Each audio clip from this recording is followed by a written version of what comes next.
دا ولې جی یا الله خیر دا څه مسله ده جی دیتا دې سینه خراب دی او ډیر میډیسن هم استعمال کو تر اوسه پورې ها الله دې خیر کی زه به تاسو ته یو ډاکټر وخم ان شاء الله دا غي علاجو کی خبر شي ان شاء الله کوم ډاکټر دی دا ډاکټر سلکو دا خو موږ دا پهله خو ځل واورېدو. انټرنیشنل ډاکټر دی او نن سبا ماشاءالله ډیر فیمس دی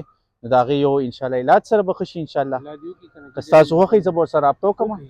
هلو ډاکټر سلکو خدا دې ډاکټر سلکو کف سیرپ دا والا زویا